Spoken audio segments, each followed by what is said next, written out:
tanggal 22. Hari ini tanggal 22 Februari, alhamdulillah sudah rilis satu buah single perdana aku, Candu Dalam Rindu. Ini single religi yang memang berkolaborasi dengan Ustazah Muna Al-Munawwar dan juga Karisna Oris. Ustazah Muna Al-Munawwar yang menulis liriknya, Karisna Oris yang mengkompos musiknya, dan aku yang menyanyikannya. Di balik akhirnya Kak Tamri mau menyanyikan lagu ini, gimana sih Kak? Awal kali akhirnya kepengen bawain lagu ini tuh karena memang jadi pernah satu event dengan di eventnya Ustazah Muna Al-Munawwar itu di event The Power of Love, itu aku diajak untuk nyanyi dadakan.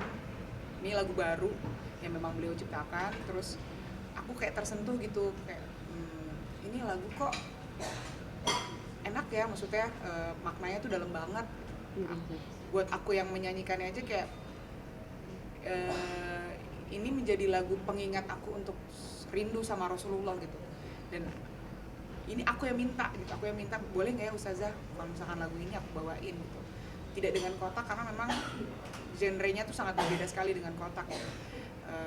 Akhirnya ya tergeraklah untuk yaudah deh tahun ini aku bikin single religi untuk si lagu ini, karena lagu ini bener-bener indah sekali untuk dibawakan, dan aku kepengen bukan hanya majelisnya Ustazah Muna Al-Munawwar aja yang denger lagu ini, aku pengen semua orang yang mungkin kenal aku gitu itu bisa tahu lagu ini, bisa lebih luas lagi, manfaatnya lebih banyak lagi. Lepas dari kotak sendiri seperti apa mungkin Kak? Dari terhadap kotak mungkin seperti apa ketika akan tahu? Support dari teman-teman kotak, jadi waktu pas lagi ini mau rilis tuh aku minta izin sama mereka, boleh nggak tahun ini kotak tahun ini ada ngerilis single religi nggak sih, kata anak-anak belum siap, belum ini segala macam. Oke, kayaknya aku mau rencana ngerilis single religi. Ini memang purely nggak ada embel-embel apapun, karena ini kan memang kita cross label ya, kalau ngomongin bisnis kan label apa segala macam, tapi memang niatnya untuk lillahi ta'ala, jadinya anak-anak gimana izinin atau enggak, dan alhamdulillah anak-anak ya kalau memang untuk amal jariah lo ya silakan lah, nggak apa-apa, kan imbasnya juga ke kotak juga. Jadi ya alhamdulillah mereka support sekali, labelku juga support banget. Mbak Tanti, tapi ketika akhirnya menyanyikan lagu ini ada tekanan dalam artian dengan liriknya lo nyanyiin cara mungkin tidak sebebas dan selepas kotak gak sih? Karena kan ini lagunya kan lagu Indayu gitu loh ya, dengan kotak yang keras gitu. Gimana Mbak?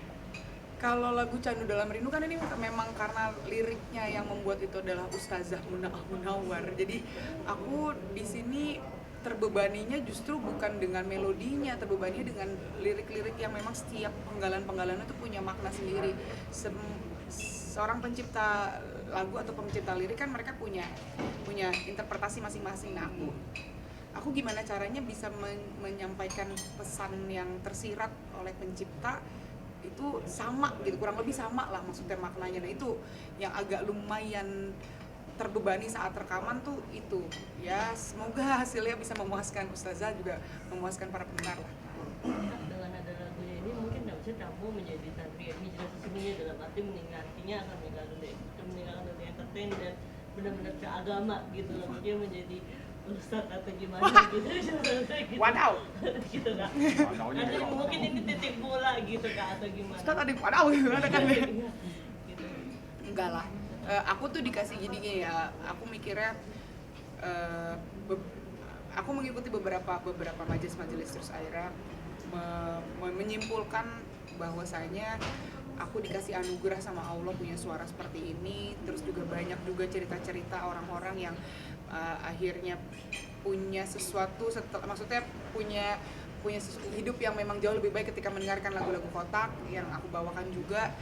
Itu kayaknya menjadi titik balik aku untuk ya gue cuman mampu untuk bisa bermanfaat melalui suara, jadi kenapa enggak saya menyanyikan lagu-lagu yang memang isinya lebih mengarahkan orang-orang ke arah yang lebih positif. Jadi dakwahnya memang tetap lewat musik tapi dengan cara seperti itu gitu. Jadi nggak yang nggak yang seperti ustazah gitu.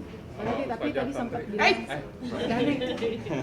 Mbak Tati tadi sempat bilang dari hasil lagu ini kan ada bayaran dan dirimu tidak menerima royalti apapun dari lagu ini.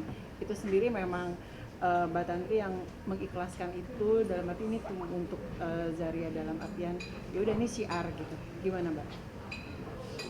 Kalau nggak mau mention itu gimana ya?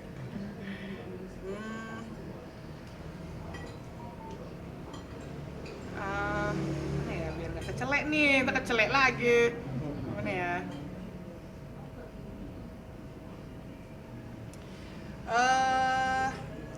Jadi memang basicnya cerita awalnya itu pas udah kan untuk merilis sebuah single apalagi sendiri itu kan butuh keberanian ya. Jadi buat aku pribadi karena memang ini aku kayak ngerasa aku pengen banget bawain lagu ini, entah itu udah nggak mikirin materinya di belakangnya seperti apa sama sekali enggak. Jadi pengen banget ketika gue nyanyiin lagu ini semua orang banyak yang denger. Udah inti sampai situ aja gitu. Untuk urusan yang tadi apa segala macam lillahi ta'ala nggak ada. Aku memang udah ngomong juga sama Karisna apapun itu dari royalti digital apalah segala macamnya itu memang aku tidak mengambil apapun gitu. Memang kalau misalnya pun ada itu dikhususkan untuk syiarnya Ustazah Munawwar insyaallah. Kemarin juga baru pulang dari umroh juga, apakah ini juga lagu ketika akhirnya lagu ini setelah berangkat umroh apa sebelum berangkat umroh sih Mbak? Mungkin ketika akhirnya ke Madinah atau ke Mekah akhirnya itu juga jadi inspirasi dirimu untuk menghayati lagu ini gitu. Kalau lagu ini memang sudah tercipta sebelum umroh.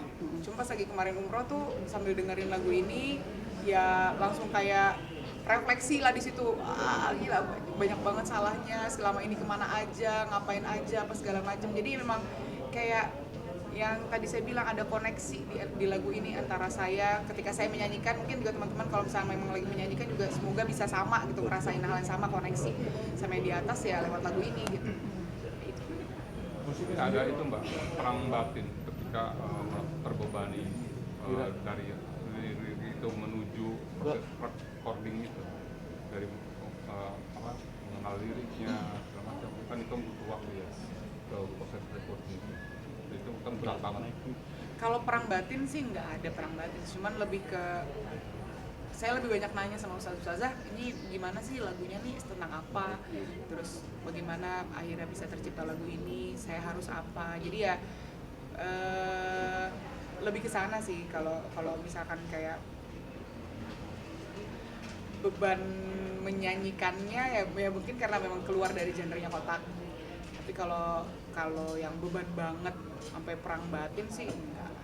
Selain Ustazah dan Mbak Ori, ada yang lain yang dijadikan sharing yang berperan untuk di single ini? Maksudnya? Yang buat sharing lagu ini harus dibawakan seperti apa selain Ustazah tadi? Oh, nggak ada, hanya Ustazah aja. Hanya Ustazah sama Karisna Oris. Di luar dua orang itu nggak ada? Nggak ada. Apa sih pesan yang disampaikan oleh Ustazah sendiri ketika sharing itu apa yang disampaikan dan akhirnya tersentuh sama Karafi? Iya tadi Ustazah bilang, tadi ada pesan terakhir Ustazah bilang kita hidup cuma sekali, ya kenapa nggak kita berusaha kasih manfaat buat orang banyak dengan lagu ini, dengan kita terus-terusan menanamkan rindu kita sama Rasulullah, menanamkan rindu kita sama Allah. Urusan dunia tuh sepele kok, kalau misalkan memang kita bisa balik lagi sama Allah gitu, mintanya sama Allah, udah nggak usah kemana-mana, mintanya sama Allah aja itu. Jadi memang entah kenapa ya Ustazah mungkin ngeliat aku saat itu memang lagi kosong banget, jadi ada lirik-lirik penggalan lirik yang memang itu kayaknya itu buat gua gitu. Ya itu. Di part apa? Kalau di part apa dalam lirik? Di part apa bagian apa di lirik itu? Awalnya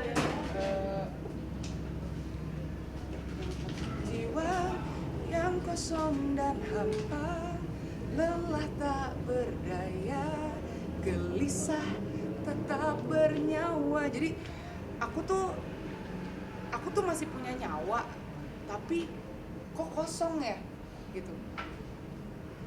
Banyak banget ngerasa ini gue nih beban gue banyak banget sih di dunia, padahal kalau misalkan diambil dari jauhan ya lo nggak ada apa-apanya gitu, masih banyak juga yang ngerasain hal yang kayak gitu. Kenapa lo nggak minta sama Allah aja sih? Kenapa nggak minta sama Allah aja gitu. Jadi ya itu yang kayak aku lagi ngomong sama diri sendiri, lagi ngomong sama Allah melalui lagu ini. Nah, nanti kalau melihat Ustazah Muna itu sosoknya seperti apa? Atau emang menjadi bagian dari majelis taklim Ustazah atau tim ngaji? Pertama kali ngelihat Ustazah Muna Al-Munawwar itu saya segan untuk melihatnya. Jadi saking memiliki cahaya yang kayak pembawaan beliau menenangkan gitu, khususnya untuk aku yang memang musisi yang memang sirine lewat dulu ya.